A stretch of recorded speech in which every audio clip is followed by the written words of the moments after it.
Bonsoir à tous et bienvenue ce soir à notre émission Risk Intel Media en partenariat avec Sésame IT. Nous allons parler d'une thématique, celle de la face cachée de la cybermenace, comment mesurer sa surface d'attaque. On a avec nous 4 experts qui vont se présenter et je vais commencer par Antonin Hilly. Bonsoir, Antonin Hilly, je suis le directeur des opérations chez Sésame IT et donc j'ai la charge de dérouler toute la stratégie de l'entreprise pour pouvoir vendre correctement notre solution de NDR, de détection de la menace sur le réseau. Vladimir Collat. Bonjour, Vladimir de Patrol, cofondateur de Patrol. Et Patrol, c'est une solution de cybersécurité offensive à de service. Et notre métier, c'est d'aider nos clients à sécuriser tout ce qu'ils exposent sur Internet. Et pour faire ça, on orchestre en continu, en permanence, des tests d'intrusion. Et Baptiste Robert. Bonjour, merci de l'invitation. Baptiste Robert, je suis cofondateur de Predictalab. C'est une société qui est 100% concentrée sur l'OSINT, l'Open Source Intelligence. C'est le fait de trouver du renseignement en source ouverte. Et donc, on va s'intéresser à toutes les données que les personnes physiques et morales laissent en accès libre sur Internet. Et ça nous permet ensuite de, justement, obtenir l'empreinte numérique de personnes physiques ou personnes morales. Merci. Et puis Patrice Offray. Oui, donc je suis le fondateur de la société ONIF, fondée en 2017. Et notre métier, c'est de collecter de la donnée sur Internet. On scanne Internet comme un moteur de recherche tout à fait classique. Et on collecte de la donnée technique pour identifier tout simplement la surface d'attaque et découvrir même, à plus forte raison, découvrir la surface d'attaque et donc découvrir les actifs inconnus. Eh bien, on est ravis de vous avoir avec nous. Est-ce que vous êtes content d'être là ce soir? Évidemment. Vous êtes content de traiter ce sujet? Oui. Eh bien, on le commence. On est prêt. Alors, j'ai voulu commencer cette table ronde en introduisant un chiffre qui me semblait plutôt pertinent. 28% des organisations ont déclaré que leur surface d'attaque avant avait considérablement augmenté en raison de la transition vers le télétravail. Donc ça, c'est une étude de Cisco de 2021. Ce qui pose la première question, comment le télétravail a considérablement augmenté la surface d'attaque, mais surtout, qu'est-ce que la surface d'attaque pour une entreprise et pourquoi c'est important de la comprendre? Et je commence par toi, Antonin. Alors c'est une vaste question. La surface d'attaque, si on le résume, c'est un ensemble de points d'entrée qui permettent à un acteur, qu'il soit malveillant ou pas, peu importe, de compromettre un système d'information. Alors ces points d'entrée, ils sont multiples. Ils peuvent être logiciels, ils peuvent être réseaux, ils peuvent être physiques, exactement. Et puis ils peuvent être humains aussi. Il ne faudra pas l'oublier. Et c'est un sujet qu'on abordera tout à l'heure, je suppose. Mais voilà. Donc la surface d'attaque, c'est quelque chose qui est plutôt complexe à modéliser. En revanche, c'est quelque chose qu'on sait aujourd'hui évaluer, sur lequel on a une possibilité technologique de réponse. Et donc, c'est quelque chose, c'est un vrai sujet d'importance pour nous, c'est un vrai sujet d'entreprise. On voit ce chiffre. Alors, je sais pas, je vais pas le commenter exactement parce que je sais pas exactement qui a été sondé au travers de ce sondage, mais le télétravail, il a forcément ouvert des portes dans des entreprises de manière plus ou moins contrôlée, avec des vigiles à la porte ou sans vigiles à la porte. Et c'est ce qui a exposé de manière exponentielle un certain nombre d'entreprises qui ne se sont pas forcément rendues compte de ce qu'elles étaient en train de faire en ouvrant l'accès à leur système d'information, à leurs salariés qui étaient restés chez eux. Alors, on peut comprendre que c'est eu lieu pendant la pandémie. Aujourd'hui, la question, la pandémie est finie, le télétravail continue certes, mais il va peut-être falloir prendre des mesures pour verrouiller un certain nombre de choses parce que ça commence à devenir vraiment problématique de laisser tout grand ouvert. Et je pense qu'on va en débattre avec les camarades. C'est le but.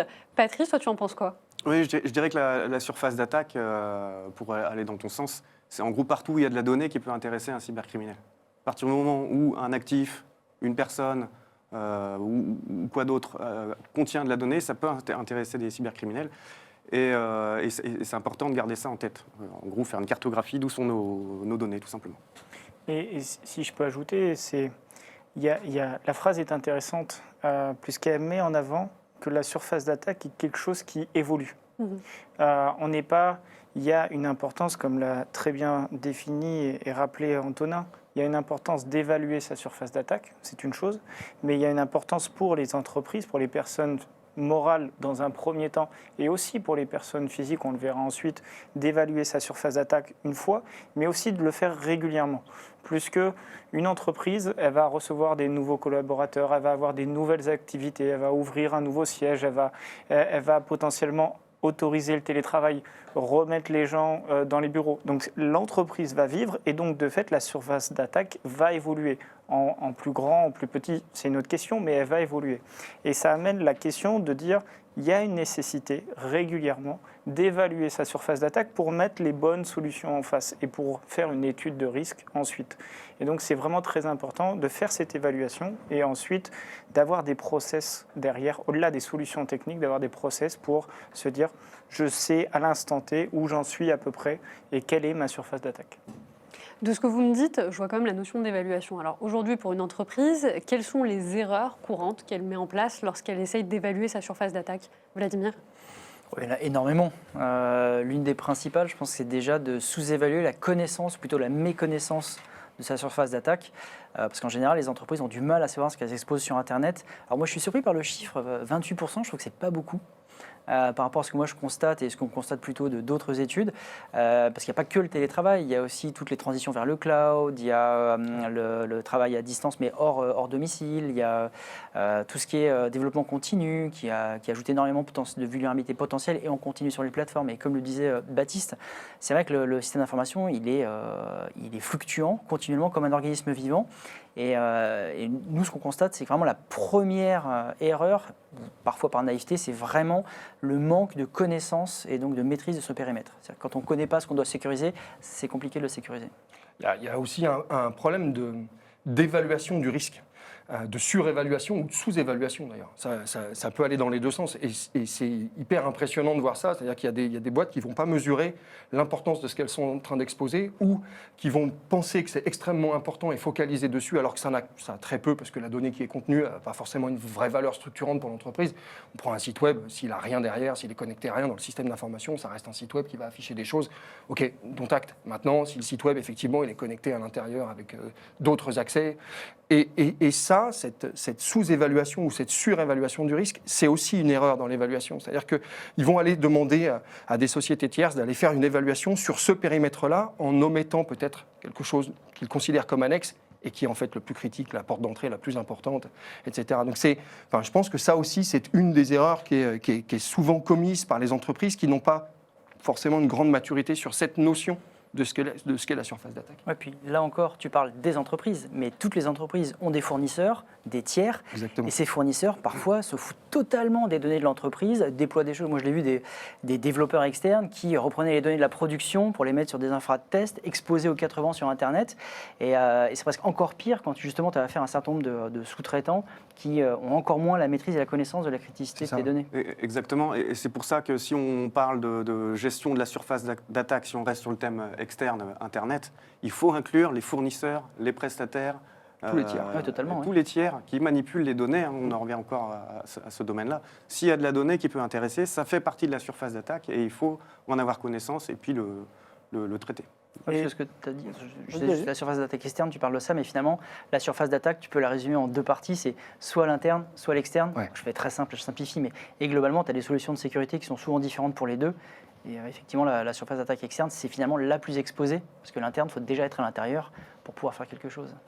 Et dans les deux cas, il y a nécessité, et comme tu l'as dit, Antonin, en fait, c'est si vous êtes en charge de veiller à la sécurité de votre périmètre, de votre entreprise, c'est aussi faire un inventaire, en fait. C'est beaucoup moins sexy, c'est beaucoup moins clinquant que solutions techniques, blabla, etc. Mais en réalité, la cybersécurité, ça commence au départ par déjà lister tous les appareils que vous avez dans votre périmètre. Quels sont les écrans qui sont connectés et d'être capable de maintenir à jour ce listing-là. Et déjà, si vous avez votre inventaire, c'est déjà un gros step. Et ensuite, vous allez être capable de dire, OK, quelles sont les versions sur chacun des logiciels, chacun des devices qui sont connectés. Et ensuite, vous allez mettre un process pour détecter qu'il y a une nouvelle version, il faut mettre à jour, il faut patcher, etc. Mais la base de la base, c'est déjà savoir qu'est-ce que j'ai, qu'est-ce qui est à l'intérieur de mon périmètre et comment je m'assure en interne, quels sont les process pour que je puisse garder cette liste, cet inventaire à jour. C'est compliqué, un référentiel. C'est extrêmement compliqué. Mais c'est des tâches qui paraissent simples, c'est faire un inventaire en fait. Mais c'est très compliqué, surtout, et plus on est une grosse entreprise, plus c'est compliqué. Alors, on a une première question, enfin, on en a plusieurs, mais on va donner la parole à Selma qui demande: bonsoir, quels sont les outils et les méthodologies que les entreprises peuvent utiliser pour évaluer leur propre surface d'attaque? On a plusieurs là. Déjà, il y en a plusieurs autour de la table. Il y en a deux ici. On pourrait parler de ce qu'on fait chez ONIF. Justement, nous, notre objectif, c'est de découvrir l'inconnu. On collecte des données en source ouverte aussi, mais des données techniques, typiquement ce qu'on peut trouver dans les Certificate Transparency Logs ou des bases de passifs DNS, puisqu'on construit aussi notre propre base de passifs DNS. Et en fait, l'idée, c'est d'utiliser cette masse d'informations pour identifier, par exemple, tous les noms de domaine qui appartiennent à une entreprise. En partant d'un simple nom de domaine et en créant ce qu'on appelle des points de pivot, on est capable de lister, peut-être pas l'intégralité, mais une grande partie des noms de domaine d'une entreprise. Et comme on cherche à lier tous les actifs à un nom de domaine, ça nous permet de trouver tous les actifs de ces entreprises à partir du moment où on a trouvé les noms de domaine. Et l'idée, c'est d'avoir une approche qui n'est pas basée sur un référentiel d'adresse IP, parce que, comme le disait Baptiste, ça change beaucoup. Vlad aussi le disait. La phase d'Internet, elle change en permanence. C'est un organisme vivant. Si on se base sur un référentiel d'adresse IP, on va toujours courir après. On sera toujours en retard parce qu'avec le cloud, tout ça, ça change beaucoup. Alors que si on a un inventaire basé sur des noms de domaine et des patterns qui en gros, sont fiables dans le temps, c'est comme ça qu'on va être capable de créer une vraie découverte de la surface d'attaque. Et bien sûr, il faut le maintenir dans le temps parce que on dépose de nouveaux noms de domaine. Et voilà, donc il faut le mettre à jour régulièrement, cet inventaire. Et qu'est-ce que vous pouvez me dire sur la surface d'attaque, notamment cyberassurance, agence de notation, Antonin? En fait, le sujet, il est interconnecté. Ce qu'il faut bien comprendre, c'est qu'aujourd'hui, il n'y a peut-être pas forcément un lien immédiat, ça ne vient pas forcément dans la tête des gens, mais des entreprises, demain, elles vont avoir des contrôles de posture qui vont être faits par des agences externes. Ces contrôles de posture, ça va donner une note. Cette note va donner un indice à un organisme d'assurance qui va dire « Oups, moi, je vais ou pas assurer cette entreprise, ou si je l'assure, je vais lui un montant de police d'assurance qui va être de temps ou de temps. Et pour vérifier tout ça, je vais demander à une société, un organisme, ou peu importe, il y a des boîtes qui peuvent le faire en elles-mêmes, je pense des cyberassureurs qui peuvent le faire seuls. Je vais évaluer justement la surface d'attaque. On voit bien que les trois sujets sont interconnectés. Il y a beaucoup d'entreprises aujourd'hui qui ne mesurent pas ça. Alors, on pourrait débattre, et on avait commencé avec Vlad tout à l'heure, sur l'importance des agences de notation et la crédibilité qu'on pourrait donner à certaines agences de notation. C'est un fait. Mais je pense que conceptuellement, c'est important. C'est-à-dire qu'aujourd'hui, quand on doit assurer sa voiture, il y a un certain nombre de choses qui sont évaluées, notamment notre passif, notre capacité à conduire, combien on a eu d'accidents dans les 10 dernières années. Enfin, je dis n'importe quoi. Et si j'ai eu 200 accidents sur la dernière année, mon assureur va me regarder et me faire « non, ça ne va pas être pour moi ». Ou alors, si c'est pour moi, ça va te coûter 150 fois le prix. Eh bien, je pense qu'un assureur, à un moment donné, on a longtemps parlé des ransomware, est-ce qu'il fallait payer la rançon, pas payer la rançon, on en a débattu la dernière fois déjà. Un organisme d'assurance, il va dire « Ok, vous êtes une boîte, vous exposez des choses sur Internet et vous vous en foutez complètement. Pas de problème, dont acte. Le prix, c'est celui-là. Sinon, vous restez dehors. Et si vous perdez de la prod, parce que c'est ça dont il s'agit, on ne va pas indemniser 3 serveurs ou des fichiers, c'est la perte de prod qui va être indemnisée. Si vous perdez de la prod, ça va vous coûter tant. Et puis, je ne vous rembourserai peut-être pas tout. Et c'est ça qui doit rentrer dans la tête des patrons d'entreprise, dans les gestionnaires de risque, c'est de se dire, notre boîte, en exposant des assets sur Internet, prend un risque. Mesurons ce risque, quantifions le risque, et puis mettons en face une police d'assurance qui soit adéquate en fonction de ce qu'on a à couvrir. C'est un sujet qui est intéressant. Pour raconter une anecdote, j'étais dans le bureau d'une assurance qui justement me présentait une solution et qui me disait, pour les assureurs, c'est très compliqué d'assurer les boîtes cyber. Parce qu'en fait, on ne comprend pas. On sait, le cyber, on sait que ça fait peur, on ne sait pas trop. Et en fait, on n'a pas d'outils qui nous permettent de dire, lui, il est, sur le plan cyber, lui, il est bien, lui, il n'est pas bien. Et je pense que aujourd'hui, c'est la marche qui manque, et ça répond un petit peu à la question de Selma. Aujourd'hui, il n'y a pas de recette magique pour évaluer sa surface d'attaque. Il y a des choses, il y a de la théorie, mais on n'a pas d'outil qui direct donne où tout le monde est raccord. Vladimir, il n'est pas Non, très parce qu'en d'accord. fait, je ne suis pas du tout d'accord. Ouais. Il y a des référentiels d'audit, il y a des guides de bonnes pratiques, d'hygiène, etc. de l'ANSSI. Donc il y a des référentiels sur lesquels on peut se baser. Mais, le problème qui des n'est pas assurances, c'est pas accessible ça. à tout- mais qui est pas accessible Le à problème de tous. ça, c'est que ça coûte cher à mettre en place. Faire un audit dans une entreprise pour voir si le niveau de sécu interne est correct ou pas, ça prend plusieurs Mais jours. donc chacun c'est un son coût. métier. Et C'est-à-dire faire c'est- l'évaluation de la sécurité externe, pareil, c'est un coût. Ce que cherchent les assureurs, en général, c'est un truc qui, en un seul Eh oui. bouton, on clique dessus. mais Et c'est- pour c'est de quelques ça. euros, on a l'information. Mais c'est de Ça, ça que je aujourd'hui, parle c'est en fait. compliqué. C'est de ça que je parle. C'est-à-dire qu'on a le devoir de rendre notre métier plus accessible. Et un assureur, il se fiche de savoir. C'est pas son métier d'évaluer le niveau de cybersécurité d'une entreprise. Il a besoin de se reposer sur des outils. Et effectivement, je suis d'accord. Je connais le métier. C'est compliqué, c'est long, c'est technique, c'est coûteux pour avoir quelque chose en fond. Le challenge, c'est est-ce qu'on est capable de faire un outil qui fait du surfaciel et avec tous les dizaines de guillemets que je mets autour et qui va donner une note à peu près Alors, qui va être ça, c'est capable pas- de Je donner. vais répondre à cette question, puisque j'ai des clients dans le milieu de la cyberassurance. Alors, il y a la cyberassurance française européenne. Elle ne fonctionne pas pareil que la cyberassurance américaine, par exemple. Oui. Donc, je vais parler pour le marché américain. Ils ont développé le concept qui s'appelle l'assurance active. C'est-à-dire que quand ils ont quelqu'un au téléphone, ils lui demandent ses noms de domaine et ils vont lancer un scan en temps réel pour savoir est-ce qu'il y a des vulnérabilités critiques, est-ce qu'il y a des services APP exposés, des choses comme ça. Ouais. Et il y a la personne qui est au téléphone qui est capable de dire cette entreprise-là, elle a des failles critiques, elle reviendra quand elle aura corrigé ses failles. Sinon, C'est ça que on la j'entends par surface. surfacial, hein, c'est exactement Voilà. ça. Hein. Donc, C'est- les Américains savent le faire. Mm. Maintenant, il faut voir quand la France et l'Europe se réveilleront sur ce Il y a, il y a Toujours beaucoup de important. biais à ça. C'est que tu vas scanner des choses, tu n'as pas la garantie que ce que tu as en face, ça appartient vraiment à ton prospect ou client. Et alors, tu peux avoir des effets de bord assez dingues où finalement tu vas dégrader la note Ça, de quelqu'un alors on qu'en l'a vécu, fait, ça. c'est pas à lui. Ça, c'est du vécu. C'est... Oui, alors ça dépend. Bon, après, c'est un Ça, c'est débat un- technique. c'est un très long débat, et c'est un long débat. En fait, ce qui manque surtout, c'est de la régulation et un référentiel que tout le monde utilise et utilise ce même référentiel pour évaluer les entreprises. C'est surtout ça qui manque. Alors, je vais vous donner juste quelques commentaires du public. Donc, alors Sylvain, qui commence très bien, des invités de qualité, et qui dit « Et les salariés peuvent augmenter la surface d'attaque via des contournements de la sécurité ou des actions qui fragilisent, installation de logiciels non valides, usage d'outils SaaS, etc. » Michel qui rajoute également « La description de la surface d'attaque, vous oubliez notamment l'attaquant, cette surface va s'adapter en fonction de nos usages et de qui est susceptible de nous attaquer. » C'est le modèle de menace, là. C'est une deuxième notion, c'est la notion du modèle de menace. En fait, en cyber, c'est pour ça que quand on débat de ces questions-là, il est toujours important de rappeler le vocabulaire. Et en fait, la surface d'attaque, c'est une chose, et le modèle de menace, c'en est une autre. Le modèle de menace, ça va être quelles sont les menaces qui pèsent sur moi, quels sont les attaquants potentiels capables de m'attaquer. Et donc, si je suis président de la République, avocat ou journaliste d'investigation, j'ai de fait pas les mêmes ennemis. Et donc, j'ai potentiellement pas les mêmes personnes, pas les mêmes threat actors qui vont essayer de m'attaquer.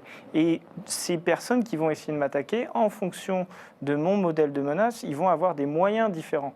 Ils vont avoir plus ou moins de motivation, plus ou moins de ressources, plus ou moins de technicité. Et donc, de fait, je ne vais pas me protéger de la même manière.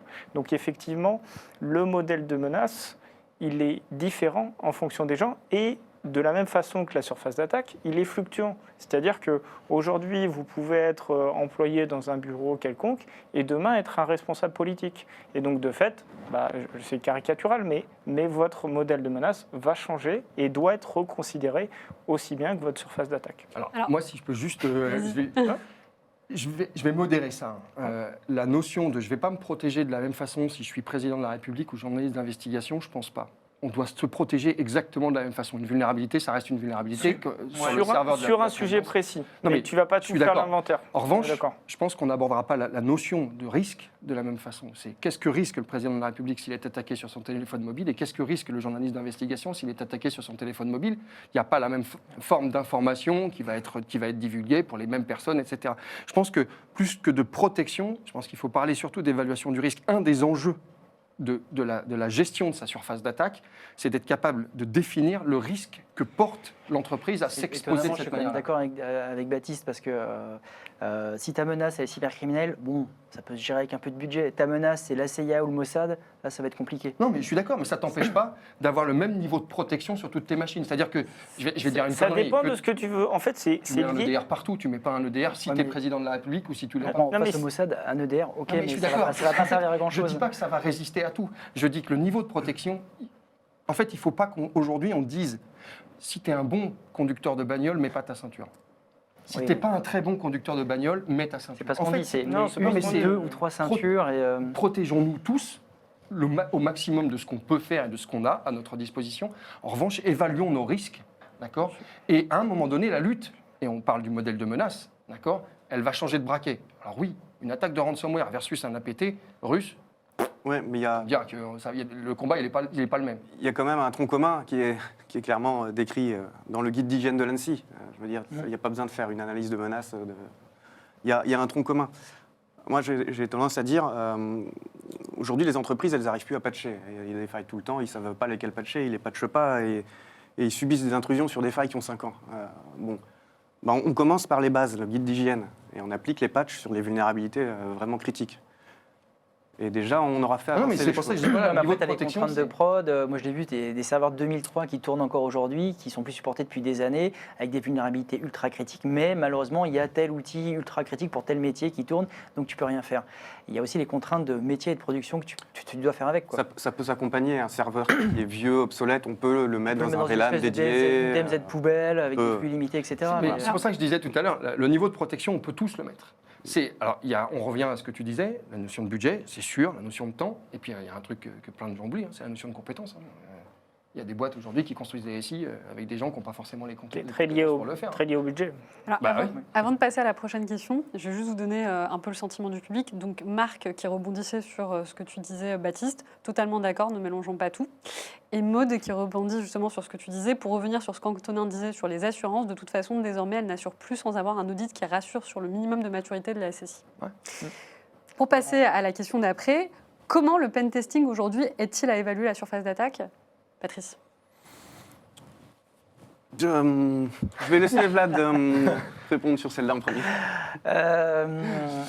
En fait, les tests d'intrusion en soi, pour moi, ça n'aide pas, alors tel qu'on l'entend, c'est-à-dire un consultant qui vient pour, je sais pas, 5, 10, 15 jours pour évaluer une ou deux applis, ça n'aide pas à évaluer la surface d'attaque.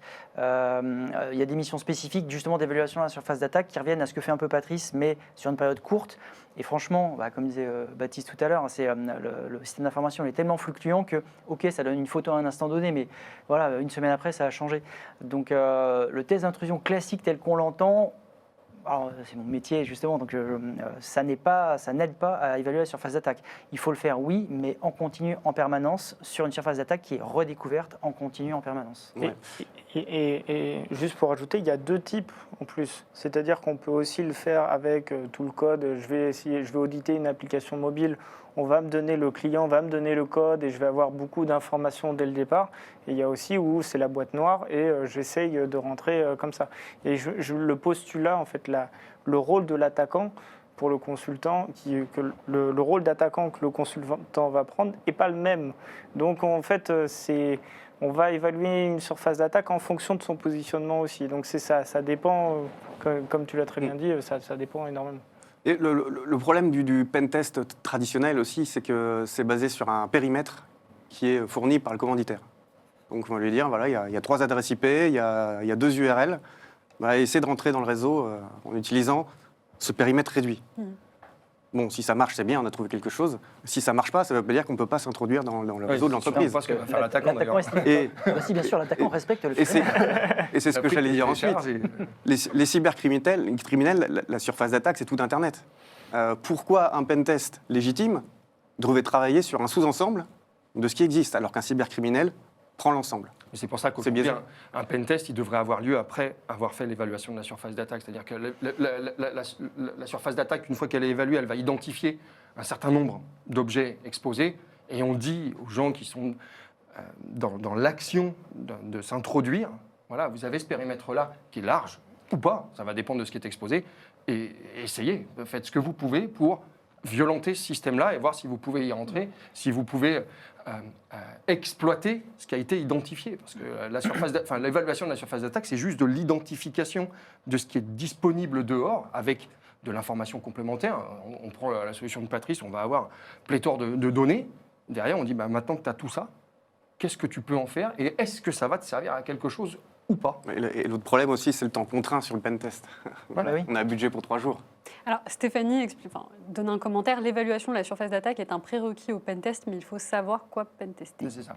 C'est exactement ça. Et on touche du doigt aussi une notion qui est intéressante, qui est la notion, pour moi, du process. C'est-à-dire à quel moment je penteste ma solution. Plus qu'on a dit, c'est une photo. Comme tu as bien dit, c'est une photo à un moment donné de l'état de ma sécurité. Mais à quel moment je vais faire cette évaluation de la surface d'attaque? À quel moment je vais faire mon pentest? En termes de budget, au bout d'un moment, à la fin, c'est de l'argent. C'est en tant que société. Donc, quand est-ce que je grille ma cartouche, entre guillemets, pentest? Comment j'intègre en fait ça dans un développement? On parle beaucoup de DevSecOps aujourd'hui, de toutes ces notions-là. Comment j'intègre ça en collaboration avec les développeurs qui ont aussi fait la solution? Et en fait, oui, il faudrait que le consultant qui est embauché pour faire le pentest teste tout.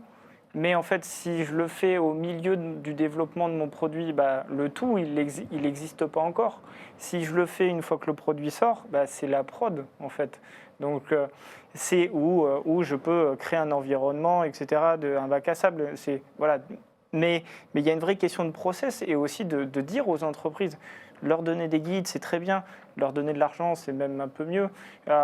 Et la question, c'est de dire, OK, quand est-ce que c'est le mieux de faire un pentest? Dans votre process de développement, quand est-ce que vous devez le faire? Et c'est aussi ça qui manque. C'est-à-dire que les gens ont conscience que ouais, la cybersécurité, c'est important. Oui, je dois faire tester mon produit, mais ouais, c'est cher. Et attends, là, je suis dans le rush, je suis en train de sortir mon produit. Et ce qui m'importe, c'est déjà que j'ai le produit avant de le tester. Ouais, mais là, tu parles d'un sujet qui est celui qui est porté par une entreprise qui va développer son appli. Oui. Alors là, Patrice en parlera mieux que moi, mais les vulnérabilités sur des firewalls, dont je ne citerai pas le nom parce que ce n'est pas l'objet, qui s'alignent par dizaines tous les mois. Le client, il n'y est mais strictement pour rien. Il va juste regarder et en se disant pourvu qu'il y en ait un qui le patch, parce que moi j'ai le ventre dehors et puis j'attends que ça rentre. C'est vrai que tu n'as pas forcément la maîtrise complète sur ton logiciel. C'est ça. Tu dépends d'autres tiers et qui ont des vulnérabilités qui peuvent éclater complètement ton risque. C'est la gestion des tiers, et que ce soit du matériel ou que ce soit du logiciel. Comme ça a été dit dans les commentaires d'ailleurs, on parlait du télétravail qui a augmenté. En fait, télétravail, ça veut dire quoi? Ça veut dire utilisation aussi de solutions en SaaS potentiellement ou de logiciels tiers qu'on n'utilisait pas avant, qui n'ont pas été approuvés par les DSI ou autres. Et c'est la maîtrise de ces nouveaux usages. Et en fait, c'est une des grosses questions, c'est comment on maîtrise ces nouveaux usages et comment dans une entreprise, alors dans une petite entreprise, ça va déjà être compliqué, mais dans une très grosse structure, comment on s'assure que tous les collaborateurs utilisent des solutions qui sont à jour, qui ne les mettent pas en danger, etc. C'est très compliqué et c'est beaucoup plus, en mon sens, beaucoup plus de process que de technique en réalité. Alors justement, Sylvain met un commentaire qui va ouvrir ma prochaine question. Puis le pentest, ça reste de l'humain selon les consultants. Attend un budget équivalent, les résultats peuvent varier. Et donc moi, ma question justement pour toi, Vladimir, c'est quelle est la part répétitive, des tâches répétitives chez les pentesters? Est-ce que cela impacte ou pas le recrutement? Alors, globalement, je pense que la partie répétitive, elle est quand même assez importante sur ce qu'ont fait les pentesters. C'est vrai que souvent, les RSSI se moquent un peu des pentesters en disant « Ah oui, mais si je prends un autre pentester, j'aurai des résultats différents. » Mais dans les faits, il y a une grosse partie finalement qui est exactement la même. Et après, ce qui est intéressant, là où certains font la différence, c'est qu'ils ont des intuitions, des spécialités différentes et vont aller creuser un sujet en particulier et être bien meilleurs sur ce périmètre. Le problème, c'est que on l'a tous dit, c'est que ça reste un périmètre contraint, une durée contrainte, un budget contraint, donc c'est un ou une ou plusieurs personnes en temps limité sur un périmètre et malheureusement, c'est pas suffisant. Et est-ce que l'automatisation aujourd'hui peut impacter sur cette partie-là? Est-ce qu'elle peut améliorer les résultats? Alors, je suis un peu subjectif, je suis pas très objectif là-dessus parce que c'est ce que nous faisons, mais oui, et nous y croyons. C'est que l'intérêt, c'est qu'en plus, comme la machine, elle évolue tout le temps, celle qui nous permet justement d'automatiser les tests d'intrusion, elle bénéficie aussi de la richesse intellectuelle de chaque personnalité. C'est-à-dire qu'un pentester va être plutôt spécialisé dans tel domaine, donc va développer des composants qui creusent tel domaine. Et donc en fait, la machine devient de plus en plus performante chaque jour et de plus en plus efficace. Alors moi, j'aimerais qu'on parle un peu de l'OSINT. L'OSINT, on en parle beaucoup. Mais au-delà de ça, la taille du marché en fait augmente. Donc, la taille du marché mondial de l'OSINT pourrait atteindre 182,9 milliards de dollars d'ici 2032 pour un taux de croissance annuel prévisionnel de 20,6% selon le Market Research Future donc de 2023, ce qui est quand même très récent. Et donc moi, ma question est de savoir, et du coup ça va être pour toi Baptiste, en quoi aujourd'hui l'OSINT est un outil qui peut permettre de détecter des vulnérabilités sur sa surface d'attaque qui ne sont pas visibles. Déjà, je voulais dire, c'est plutôt une bonne nouvelle pour moi. En tant que fondateur d'une société qui fait le local l'OSINT, j'en prendrai juste une petite part, si je peux. Alors, pour répondre plus sérieusement, pour répondre à la question, l'OSINT est une méthodologie formidable qui permet d'obtenir tout un tas d'informations en source ouverte. C'est quelque chose qui est très vieux. Contrairement à ce qu'on peut croire, il y a eu l'avènement un peu de l'OSINT, ça a été très connu avec la guerre en Ukraine, etc. On ne va pas refaire l'histoire, mais globalement, c'est quelque chose qui est utilisé depuis très longtemps, depuis des décennies. Aujourd'hui, l'OSINT peut être un outil intéressant pour les pentesters, par exemple, dans une phase de reconnaissance, pour faire un organigramme, des choses comme ça, sur des petites touches, mais aussi au sein d'une entreprise, et nous, c'est ce qu'on fait chez Predictalab, ça va être d'évaluer la surface d'attaque, si je puis dire, d'une personne physique. C'est d'évaluer son empreinte numérique. Le mot qu'on utilise, c'est empreinte numérique. L'idée globale, c'est de dire, dans la vie réelle, vous faites des choses, vous laissez des traces, vous rencontrez des gens, on est là ce soir, etc. Et dans la vie numérique, sur Internet, vous laissez aussi des traces. Et certaines de vos traces, et beaucoup de vos traces, sont publiques et vont permettre à quelqu'un de malveillant potentiellement de vous profiler, de vous targeter, de vous vendre des choses, etc. etc. Et l'idée globale est de dire, déjà, vous n'avez pas conscience de votre empreinte numérique. Est-ce que, et c'est une question qu'on peut poser aux gens qui nous regardent aussi, est-ce que vous connaissez le nombre de comptes que vous avez ouverts sur Internet depuis le début? Est-ce que vous avez même un ordre de grandeur à 50 près, voire même à 100 près? Pour la quasi-totalité des gens, c'est sûr que non. N'hésitez pas à nous dire en commentaire. Et donc l'idée globale, elle est de dire, OK, déjà, on va faire un état des lieux. On va évaluer votre empreinte numérique. Est-ce que, à partir de votre nom-prénom, pour être très concret, à partir de votre nom-prénom, est-ce que je vais réussir à trouver votre adresse email, à trouver vos adresses email, vos numéros de téléphone, votre adresse privée, votre époux, votre épouse, vos enfants, vos parents? Est-ce que je vais trouver des photos de famille, des photos privées, etc., etc. Et je vais vous dire, voilà, tout ce qu'un attaquant peut trouver. Maintenant, on va travailler à la remédiation. Et voici comment enlever ça, vous devriez enlever ça, ça, ça et ça. Et voici comment on doit les enlever. Et c'est un travail qui doit être fait régulièrement, de la même façon qu'un pen test, de la même façon que l'évaluation de la surface d'attaque. C'est une nouvelle notion, c'est quelque chose d'assez nouveau pour les gens, ils n'en ont pas tout à fait conscience, mais on arrive, on avance et les gens comprennent qu'aujourd'hui, sur les réseaux sociaux, sur Internet, je laisse de la donnée partout et qu'il faudrait un petit peu que je reprenne la maîtrise sur ces aspects-là. Alors le pourquoi, en fait, ce qui est intéressant, et après je laisserai Patrice parler des vulnérabilités techniques, enfin de l'utilisation des sources ouvertes pour la vulnérabilité technique, mais ce qui est important du pourquoi on va travailler sur l'être humain, c'est que l'être humain, c'est une porte d'entrée dans une entreprise. C'est-à-dire qu'effectivement, il y a la problématique de sa vie personnelle et de ce qu'on expose, bêtement ou pas, je ne vais pas juger de ça, sur les réseaux sociaux. Mais en revanche, on est aussi, pour la plupart, je l'espère, des employés, des salariés d'une entreprise. Et forcément, on devient, en fonction du poste qu'on occupe, une vulnérabilité dans cette entreprise. C'est-à-dire qu'on peut devenir une cible. Et on ne parle pas forcément du PDG. On sait tous que dans une très grande entreprise, par exemple, le PDG n'a pas forcément accès au compte en banque, ni au code du coffre-fort, je dis n'importe quoi, alors que sa secrétaire directe ou son assistante personnelle a accès à un certain nombre d'informations qui sont bien plus critiques que lui ne peut l'imaginer. Et donc forcément, cette personne-là devient une cible. Et si elle s'expose trop, forcément, elle va se faire... OSINT, je ne sais pas si on dit ça comme ça, elle va se Moi, faire, je le dis. elle va se faire analyser de fond en comble jusqu'à ce qu'on trouve le moyen de la faire plier parce qu'on veut obtenir cette information. Donc c'est un vrai sujet, mais après il y a la problématique de l'OSINT et de la vulnérabilité technique. Ouais. L'OSINT, en fait, ça regroupe plein de domaines différents. Ce dont tu as parlé, je pense, c'est le UMINT, c'est l'OSINT envers l'humain, entre autres. Mais il y a de l'OSINT plus technique, ce qu'on fait chez nous, collecter des informations disponibles. Typiquement, on se connecte sur un site web, on a une réponse, et on sait que dans la réponse, c'est tel type de logiciel qui tourne. voilà, ça aussi, c'est de la récupération d'informations publiques. Hein. Quand on se connecte sur un site web, il a vocation à être public. Et nous, on collecte toutes ces informations-là avec justement dans l'objectif, j'en ai un petit peu parlé, mais d'être capable de découvrir une surface d'attaque en partant d'un point de départ. Voilà, c'est vraiment ça l'objectif. Et on va trouver les filiales, on va trouver des fournisseurs, on va trouver plein de choses. En partant d'un point de départ, c'est de l'OSINT technique cette fois-ci. Et c'est ça qui va permettre à la fin, quand on aura fait notre inventaire le plus complet possible, d'identifier les vulnérabilités. On sera capable de dire que tel, alors je ne vais pas citer le nom non plus, mais firewall a une vulnérabilité et on sait qu'il appartient à tel organisme. Voilà, parce qu'on fait le lien. Mais en fait, l'identification de la vulnérabilité, elle vient en bout de chaîne quelque part. Ce qui est important, c'est de... Et ce travail-là, il est hyper important. Alors là, pour le coup, je vais parler du NDR, donc de la solution de Sésame, de Giso. C'est un truc hyper important. C'est-à-dire que ce qui va être découvert en termes de vulnérabilité technique, nous, on va s'en servir pour essayer de voir s'il n'y a pas des tentatives d'exploit de cette vulnérabilité, qui n'est peut-être pas encore patchée, qui n'est peut-être même pas encore sous le contrôle de qui que ce soit qui est le propriétaire de l'asset, parce qu'il n'est peut-être pas informé qu'il y a ça, parce qu'il ne sait pas comment il va s'en sortir, parce qu'il attend le patch comme tout le monde, et puis son firewall, il va rester vulnérable.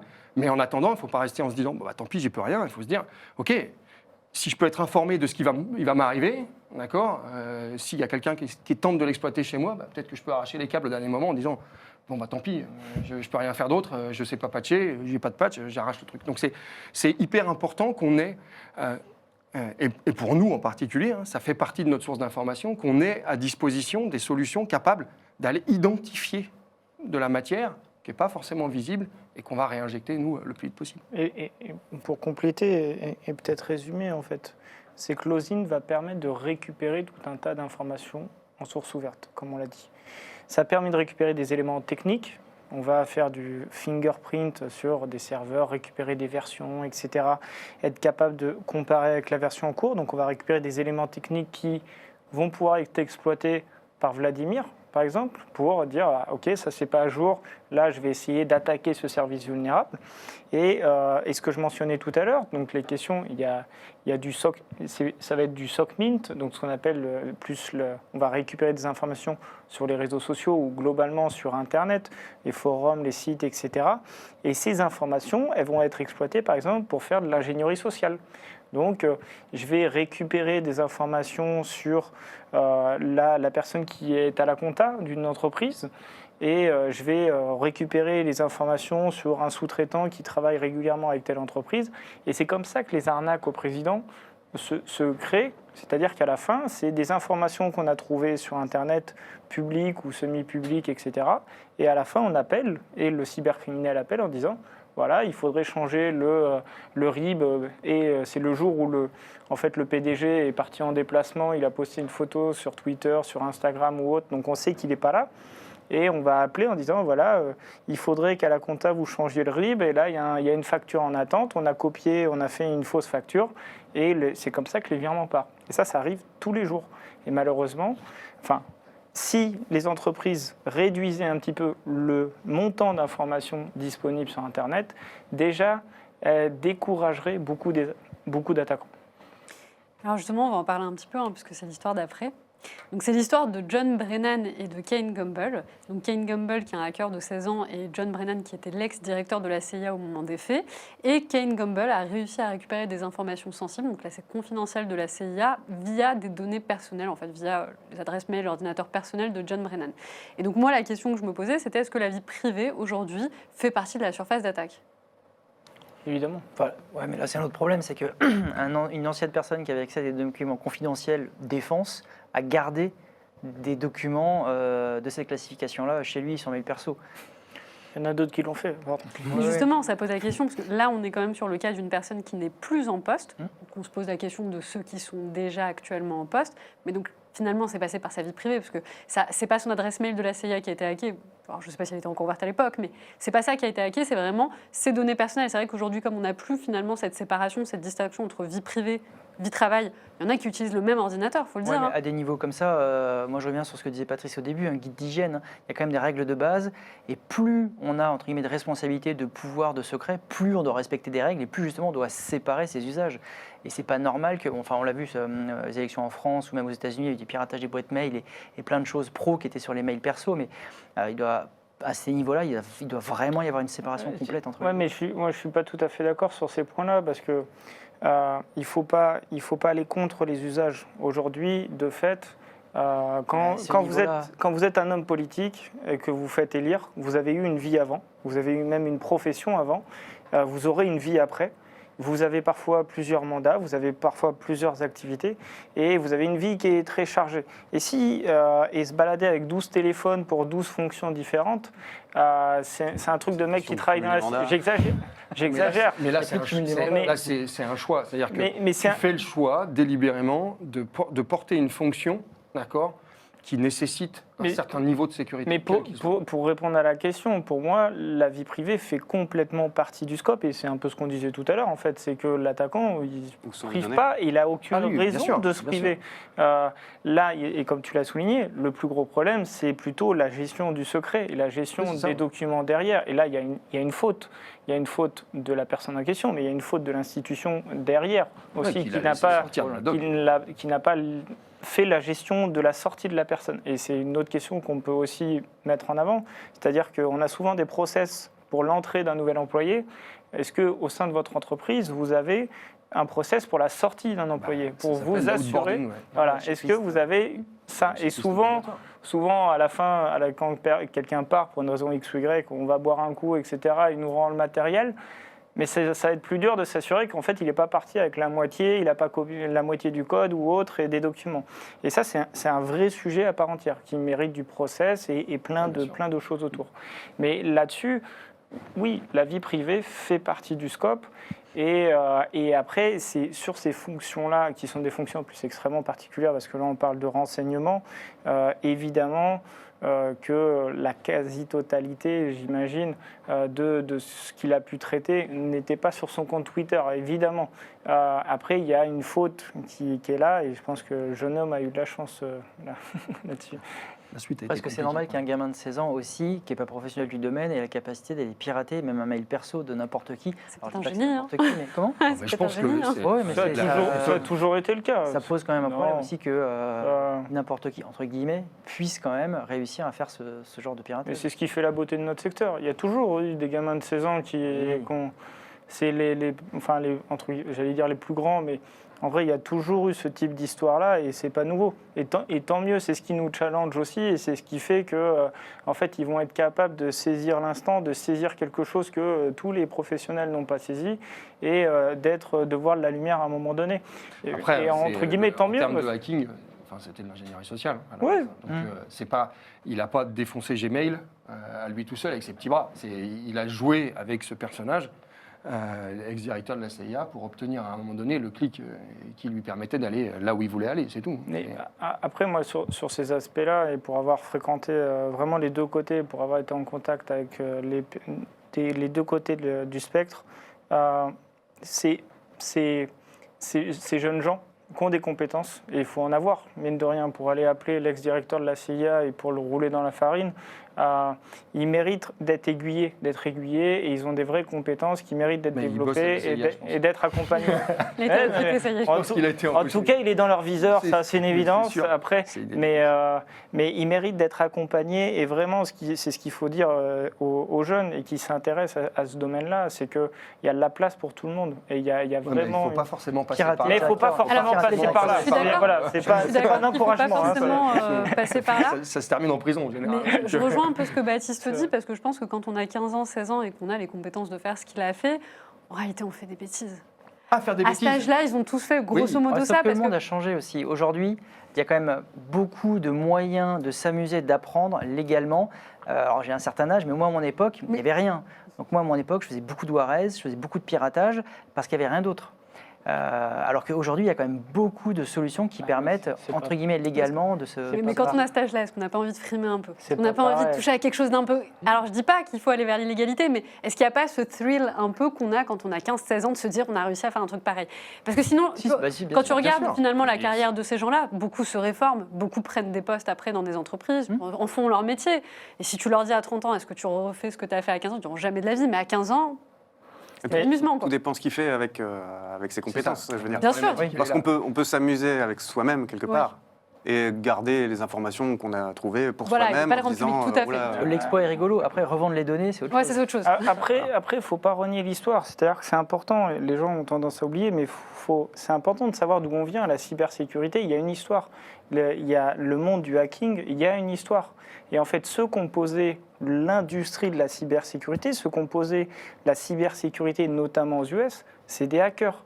Et être un professionnel de la cybersécurité n'est pas égal à être un hacker. C'est une distinction qui pour moi est très importante. Et dans les années 70, dans les années 80, il y a une histoire. Et si ça vous intéresse, vraiment documentez-vous là-dessus. Parce qu'en fait, c'est ces hackers qui étaient très transgressifs. Et le hacking, c'est ça. C'est justement braver l'interdit, essayer de faire ce qui est impossible, ou du moins annoncer comme Du impossible. gage et de la curiosité surtout. Non, mais c'est aussi il y a aussi une philosophie, une politique derrière. C'est aussi Prendre quelque chose, il y a un vrai état détourner d'esprit. l'usage.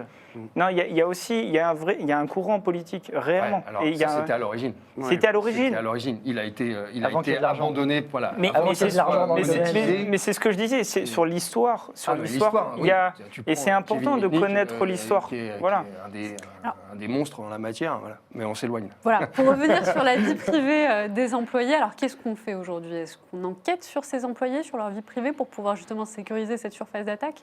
Quoi la solution?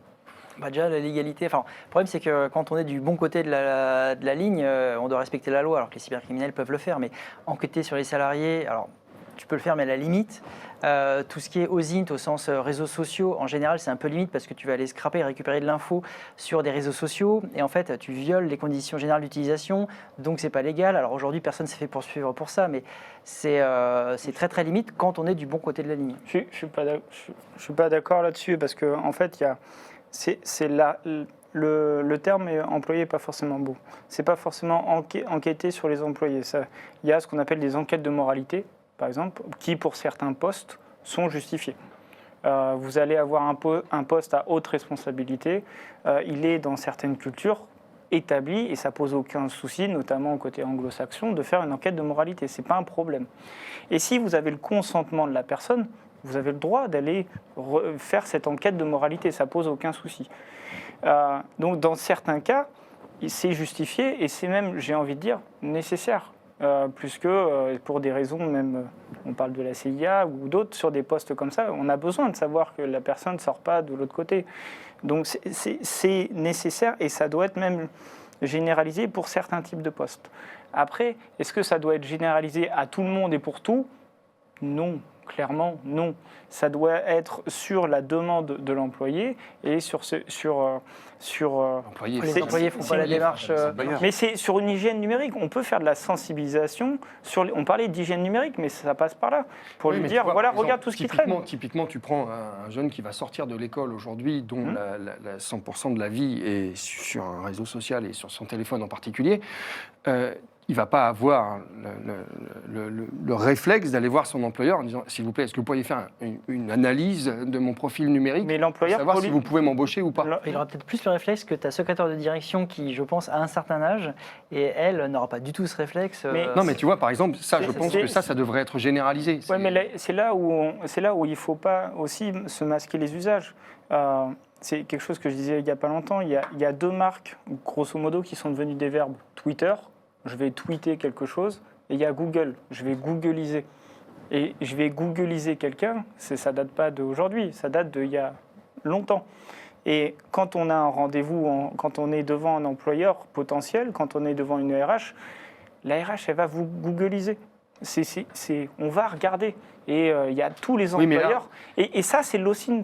Non, mais ça, je suis d'accord. Et c'est là où, si demain, on met un cadre là-dessus, en disant, voilà, moi, je donne mon consentement à être googlisé, j'exagère un peu dans ce que je dis, Au moins, il y a un cadre. C'est Mais moins... pour moi, ça ne va Far pas West. suffire, en fait. Ça suffira pas. Googliser quelqu'un, c'est pas ça qui va me donner potentiellement le risque que je prends avec. Ok, je vais tomber sur 4 photos où il est couché au pied d'un arbre, ou alors il est en train de faire de la moto torse nu. Ok, soit. En revanche, ses habitudes, ses usages, la RH, elle ne le fait pas. Elle ne sait pas du tout comment elle va faire, elle ne sait pas du tout avec quoi elle va le faire, d'ailleurs. Et même si c'est Google, il ne va pas tout lui dire. En tout cas, pas comme ça. Enfin, on est tous là, on le sait, comment on peut interroger Google autrement que simplement en tapant Antonin Elie. Alors oui, on va tomber sur 3 trucs, mais c'est pas le délire. En revanche, si tu commences à creuser bien plus loin, là, tu vas trouver des choses. Et c'est ça qu'on devrait généraliser quand tu vas employer des profils. Alors, pas forcément des profils qui ne vont pas avoir un rôle stratégique dans l'entreprise, mais il ne faut pas, et c'est ce que je disais tout à l'heure, un C-level, ce n'est pas forcément celui qu'il faut aller, sur lequel il faut focuser via de l'OSINT. C'est son entourage très proche, Aussi, celui qui va détenir l'information, celui qui va détenir une partie de sa délégation de pouvoir, si je peux dire. Et donc, c'est sur ça où il faut travailler sur l'acceptation en disant, on c'est t'a de la demandé ton sensibilisation globale. C'est-à-dire que, comme on dit, la sécurité, c'est l'affaire de tous. Et c'est pas que de la cybersécurité, c'est globalement même la sûreté, etc. Toutes ces choses-là, c'est une responsabilité commune. Et c'est pour ça que ça fait partie des choses que je défends beaucoup, moi, sur la sensibilisation à l'empreinte numérique. C'est que ça touche tout le monde, quelle que soit votre profession, quel que soit votre secteur, vous avez une empreinte numérique. Et vous avez une nécessité de réduire cette empreinte numérique, quel que soit votre âge. Et on a besoin de toucher tout le monde. Après que, de manière active, un employeur vienne évaluer votre empreinte numérique avant de vous embaucher, pour certains postes à responsabilité stratégique, etc., ça ne me choque pas. Généraliser, peut-être pas. Mais en tout cas, on a un devoir et une nécessité de faire monter, entre guillemets, le niveau de conscience sur ces sujets-là, et c'est ce que j'essaie de faire via Predictalab, et de aussi créer des outils faciles d'utilisation qui permettent aux gens d'être autonomes sur cette question. Tu as envie de trouver ton empreinte numérique, tu as envie de le faire tout seul, vas-y, c'est 2 clics, tu rentres ton adresse email et c'est réglé. Et c'est aussi ça le challenge pour nous, c'est de faire des outils de cybersécurité qui soient accessibles à monsieur et madame tout le monde. Et ça, c'est facile à dire. C'est plus dur à Je ne sais pas ce que tu inclus dans l'empreinte numérique, mais un des vrais problèmes au sens sécurité qu'on a souvent, c'est que ton employé, il passe tous les tests, très bien, il est embauché.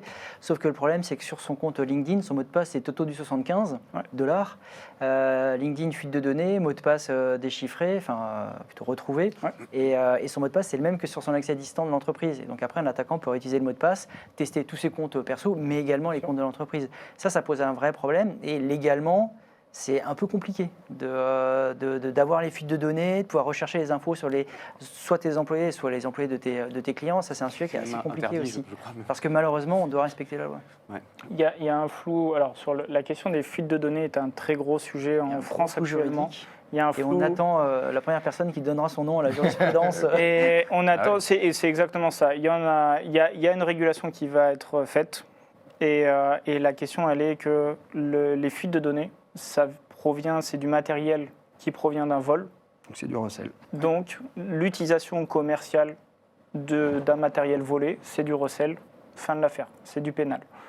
Après, il y a des cas, et c'est là où on commence à être dans 50 nuances de flou, c'est où on va pouvoir, sur la requête d'un client, on va pouvoir aller vérifier pour ce client-là. Mais tu ne gardes pas, tu vas juste vérifier. Mais tu vas vérifier, tu ne regardes pas, et c'est là où techniquement il n'y a rien. En fait, légalement, il n'y a rien, il n'y a pas de contour, et c'est compliqué pour une entreprise d'avoir ce business-là. Ça ne veut pas dire que certains ne font pas, mais en tout cas, en France, c'est compliqué de travailler sur des fuites de données. Après, il y a plein de solutions ailleurs qui le font. Il y a les mots de passe, il y a de la donnée personnelle, mais il y a encore pire. Tu peux avoir de la propriété intellectuelle, du secret défense, parce qu'il y a certains fournisseurs de la défense qui se sont fait aussi rançonner et les données sont sorties. Tu peux avoir des trucs, c'est encore pire que justement recel. Ah oui. Donc, Alors justement, on a Stéphanie qui répond donc un peu gênée avec cette idée d'étendre la surveillance à la vie privée des employés. Le problème, c'est le dévoiement possible des informations recueillies sur les collaborateurs sous couvert de protéger l'entreprise. On en parle des employés de la NSA, là, ils ont embauché plein de gars qui avaient genre 20-25 ans, qui avaient les pouvoirs de Dieu, parce qu'en gros, en un clic, ils pirataient n'importe qui. Donc ils devaient chercher les terroristes. Ils ont fait quoi? Ils ont stalké leurs ex-copines, les nanas qu'ils trouvaient jolies dans la rue, ils chopaient des photos des filles sur leur téléphone. Ils ont passé leur temps à ça. Donc effectivement, oui, c'est très problématique. Franck qui répond, le RGPD est là pour nous protéger. Et la réponse par la suite, c'est le truc que tout le monde contourne, point d'interrogation. La gestion, c'est une question, et c'est pour ça que l'OSINT, on parle beaucoup de l'OSINT. En fait, on devrait parler de l'OSINT et de l'éthique. Et de poser de l'éthique, de poser un cadre éthique à l'utilisation de l'OSINT. Effectivement, il y a beaucoup de données accessibles. Dans ces données accessibles, il y a beaucoup de données privées.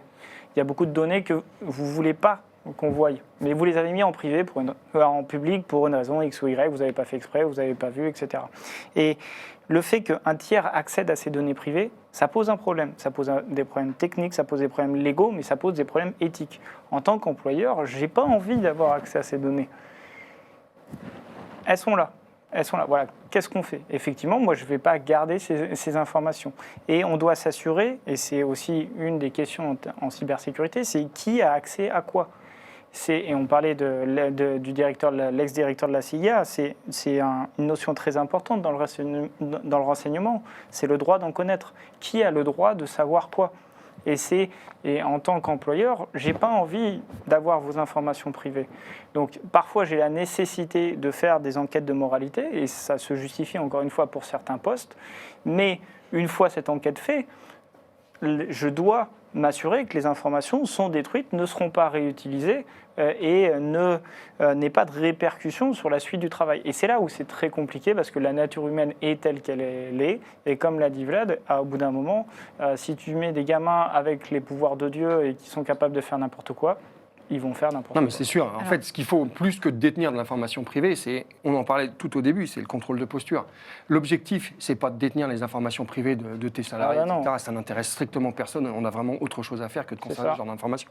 En revanche, c'est ta posture. C'est quel risque je prends en embauchant quelqu'un qui passe son temps à parler de ce qu'il fait, de la façon dont il le fait, en fonction du métier. On est des devs, on est des boîtes où on fait du dev, on dev des produits. On n'a pas envie qu'un de nos salariés aille tous les soirs, et on le sait, boire des coups avec des potes dans un PME, et qu'il le fasse très bien, mais qu'il raconte ce qu'il fait à tout le monde, ça se terminera invariablement par un mec qui est assis au fond et qui écoute gentiment ce qui est en train de se passer. Alors, est-ce qu'on peut imaginer une solution? Moi, je me pose la question. Typiquement, je comprends la problématique qu'on peut avoir à se poser la question de savoir si nos employeurs ont des données personnelles sur nous, mais en même temps, quelque part, il faut peut-être aussi vérifier que tout se passe bien. Est-ce qu'on ne peut pas imaginer, par exemple, des agences, des cabinets, dont ce serait la spécialité, le métier, qui seraient donc des tiers de confiance et qui ne relèveraient ou ne feraient remonter l'information que s'il y a un red flag, que si une problématique a été détectée. Et tout le reste, c'est pas transféré en fait à l'employeur, ce qui fait qu'on est dans une situation où l'employeur n'a pas d'informations réelles sur ses employés et n'est signifié, ou en tout cas on ne le contacte que s'il y a vraiment une problématique. On pourrait imaginer quelque chose comme ça. Oui, parce que c'est un peu le parallèle vis-à-vis du test d'intrusion, où quand tu fais des tests d'intrusion, parfois tu trouves des trucs gravissimes sur des sites bancaires, d'e-commerce, où tu veux mettre le panier à zéro et tout acheter. Et il y a une certaine éthique du métier, et effectivement, tu ne fais que remonter les problématiques à ton client. Et donc effectivement, je pensais justement au tiers de confiance avant que tu en parles. Tu peux imaginer une espèce de qualification, certification, avec pas mal de surveillance, mais justement de gens qui ne feraient pas trop de bêtises. Après, ça existe déjà. Hein. Nous, on fait il y a certains profils, on va interroger un service de renseignement intérieur. Oui, mais pour des profils spécifiques. Imagine pour tout le monde, c'est-à-dire pour l'ensemble de tes employés. Je pense que typiquement, cette antenne-là, elle peut très bien s'agrandir, s'élargir. Elle a la capacité technologique pour le faire, elle a le savoir, elle a le droit d'en connaître, on en parlait tout à l'heure. Elle peut très bien dire, OK, on industrialise les choses, et pour des emplois, on est des boîtes de cybersécurité, on est en France, on pourrait très bien dire, typiquement, nous, avec un petit portail, tu te connectes avec France Connect, hop, t'arrives, alors je mets le nom de mon employé, allez, oui ou non? Mais non, tu sais ce que je veux dire, c'est pas impossible et c'est pas inimaginable. Ils savent le faire, ils le font à la perfection, ils répondent particulièrement vite et bien.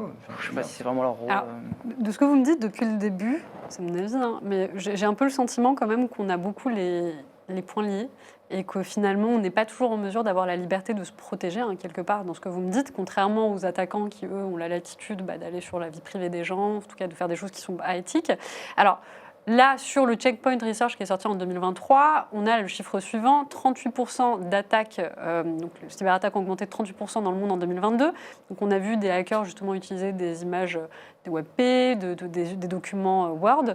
Est-ce que nous, aujourd'hui, on a les moyens, la capacité, même réglementaire, parce qu'on en parlait tout à l'heure, de répondre et d'être aussi innovant dans le fait de nous défendre? Est-ce qu'on n'est pas un peu dépassé?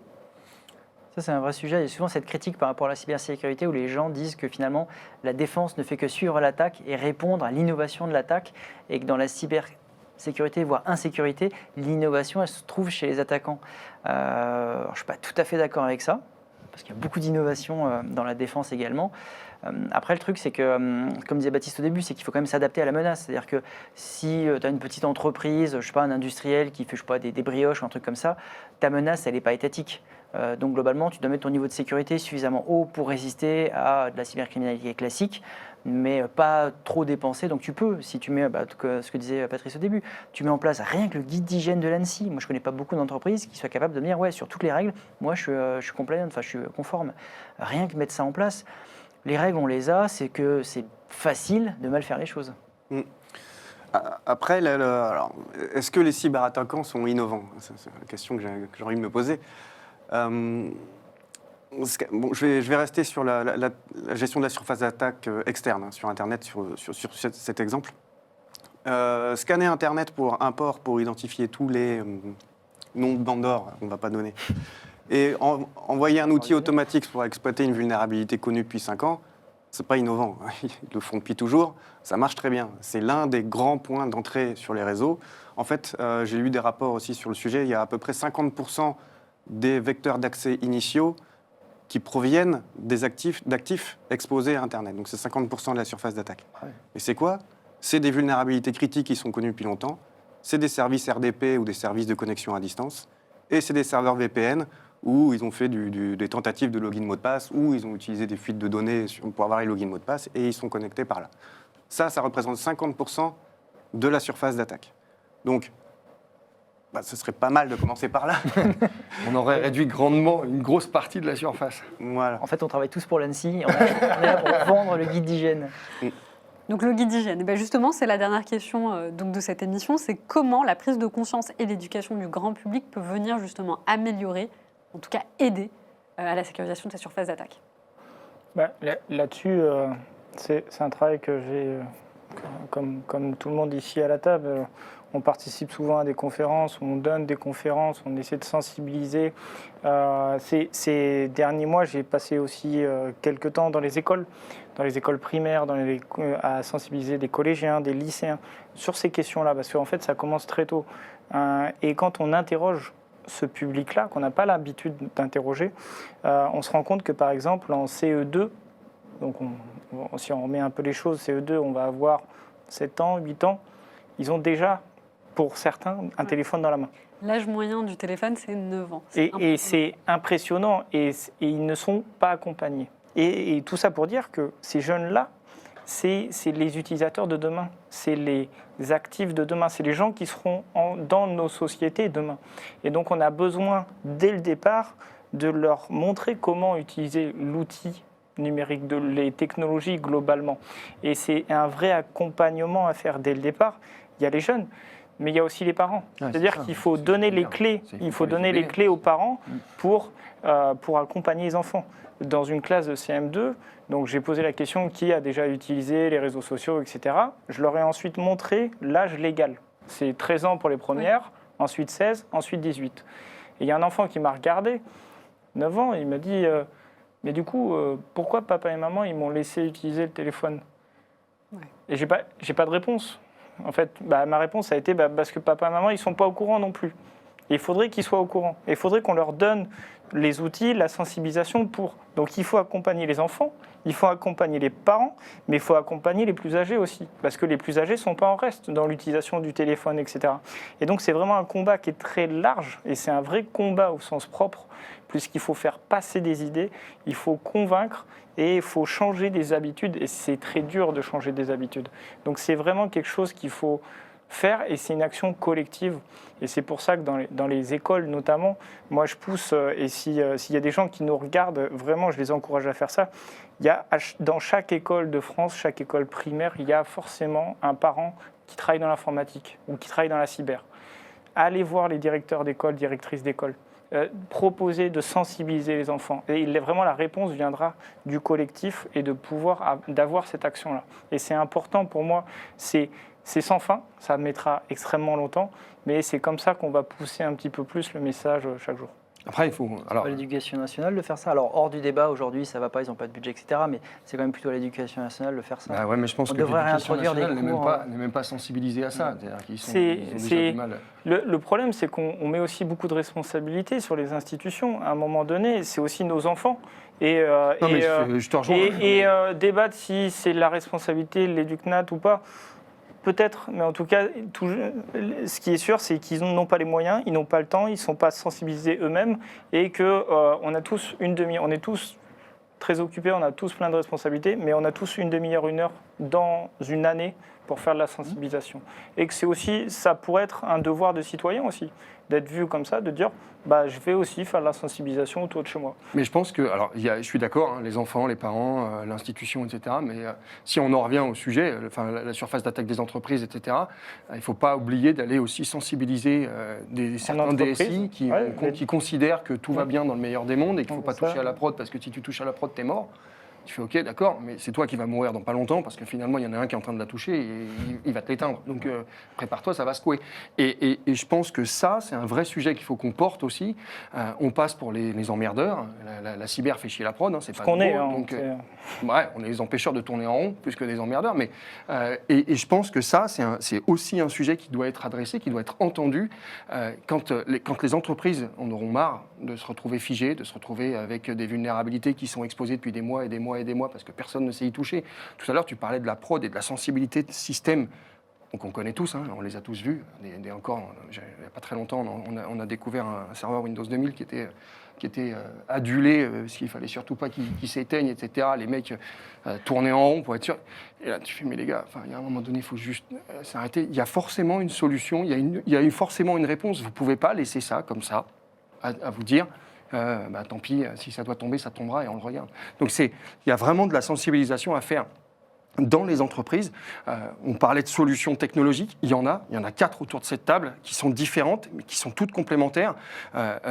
Aborder la surface d'attaque, on en a parlé en introduction, entre nous avant l'émission, il y a différents axes pour aborder la surface d'attaque. Pour répondre à ça, il y a la version de l'observateur, c'est la solution de Patrice et les solutions qui sont aussi des concurrents de Patrice, parce que Patrice, il a aussi des concurrents sur le marché, évidemment, mais c'est de l'observation. On va collecter énormément d'informations. Il y a le point de vue du renseignement. C'est ce que fait Baptiste avec ses produits, c'est-à-dire qu'il va aller collecter de l'information sur les personnes en particulier pour évaluer le risque qui sont portés, parce que les personnes font partie de la surface d'attaque d'une entreprise. Après, il y a le point de vue hyper technique qui est porté par des solutions comme celle de Vlad, où forcément on va aller évaluer la posture de sécurité, on va tenter d'exploiter ce qui a été identifié par d'autres solutions. Et puis il y a les solutions comme les nôtres, où nous on est à l'intérieur des systèmes d'information, donc on n'est pas du côté exposé, extérieur en tout cas, et on regarde, et on analyse, on surveille ce qui potentiellement est en train d'être exploité. La surface d'attaque aujourd'hui, c'est le mot qui est super à la mode. Ça nous emmerde un peu que ça soit super à la mode, parce que ça va devenir galvaudé dans pas très longtemps. C'est comme hacker, hacker c'est pas ça à la base, mais ça va devenir galvaudé, mais en tout cas, c'est un sujet qui est crucial pour les entreprises, il faut qu'elles l'entendent une bonne fois pour toutes, que les RSSI passent le cap du « vous êtes une bande de geeks qui essayez de pentester mon système ». Le pentest est indispensable, mais pas que, et il y a d'autres choses qui sont indispensables dans l'évaluation de la surface d'attaque, et ne pas prendre conscience que la surface d'attaque est hyper importante pour la survie de son entreprise, c'est rouler à 250 km/h, un bandeau sur les yeux, en se disant « tout va bien, jusque-là, tout va bien ». Alors là, à distance, les gens se régalent, vraiment. Donc on a Souhaïla qui dit, est-ce que Antonin Elie est prêt à aller dans les écoles primaires pour sensibiliser les enfants? Il serait parfait dans cet exercice. Quand tu veux, Antonin, vas-y. Je vais prendre quelques questions. Je suis désolée, on a eu tellement de questions, on ne pourra pas toutes les traiter. Mais pour finir cette table ronde, je vais en choisir quelques-unes, 2. Alors on a une première question apparemment qui a beaucoup fait débat à distance. Ils sont en train de débattre dessus. De Paul. Est-ce qu'on devrait rendre obligatoire le vetting en cas aux de salariés embauchés sur des fonctions stratégiques, et si oui, lesquelles? Je pense que oui. Je serais d'avis que oui, puisqu'on parle, et on a parlé toute cette émission, de protéger en fait nos entreprises, protéger les assets de notre entreprise et les responsabilités les responsabilités de la personne qui va occuper le poste, les accès qu'il va avoir, ça fait partie de mon entreprise. J'ai aussi envie de le protéger.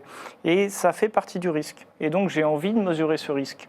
Je peux le faire en respectant sa vie privée, avec son consentement, en détruisant derrière et le faire correctement. Mais pour moi, oui, ça devrait être généralisé. C'est un point culturel, comme je disais tout à l'heure. Il faut avancer dans la culture là-dessus, mais sur des postes stratégiques, dans un cadre bien précis, et j'insiste vraiment là-dessus, ça devrait être généralisé. Alors, une autre question de Joseph. Est-ce que dans le livre blanc de Sésame IT, donc l'IA pour améliorer la détection des cybermenaces avancées, il y a des techniques efficaces afin de réduire notre surface d'attaque ? C'est compliqué. Déjà, il faudra le lire, mais c'est surtout, en fait, c'est compliqué. On ne va pas réduire la notion de surface d'attaque à une simple réponse de l'intelligence artificielle, parce que ça risquerait d'être particulièrement pénible et inefficace pour le coup. On l'a vu. C'est énormément de travail de sensibilisation, de réflexion, d'interopérabilité entre l'homme, les machines, la gestion du risque, etc.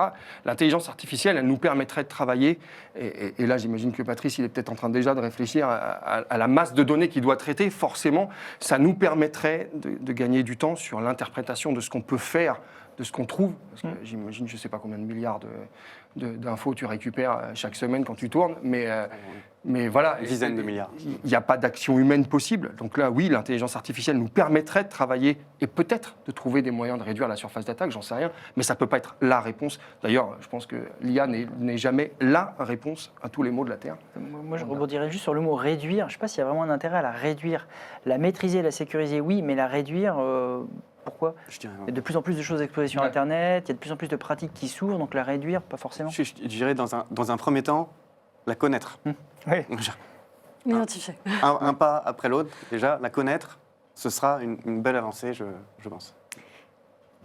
Alors, on va prendre une dernière question donc de Coach Jovi. Pourriez-vous nous proposer quelques méthodologies que les entreprises peuvent utiliser pour évaluer leur surface d'attaque en tenant compte du Bring Your Own Device, qui est d'ailleurs la nouvelle tendance aujourd'hui ? Gratuitement ou avec un outil Il n'y a pas des questionnaires qui sont fournis là, par l'ANSSI justement pour s'auto-évaluer. Je crois qu'il y a des trucs comme ça qui sont fournis, déjà c'est pas mal. Après, évaluer sa surface d'attaque externe, il peut sûrement y avoir des outils qui proposent gratuitement, on met un nom de domaine, on a quelques infos, mais... Après, je ne sais pas, la question sur la méthodologie et le Bring Your Own Device, ça reste un sujet complexe parce que c'est à la main de l'entreprise qui va accepter que le device du salarié va se connecter au système d'information.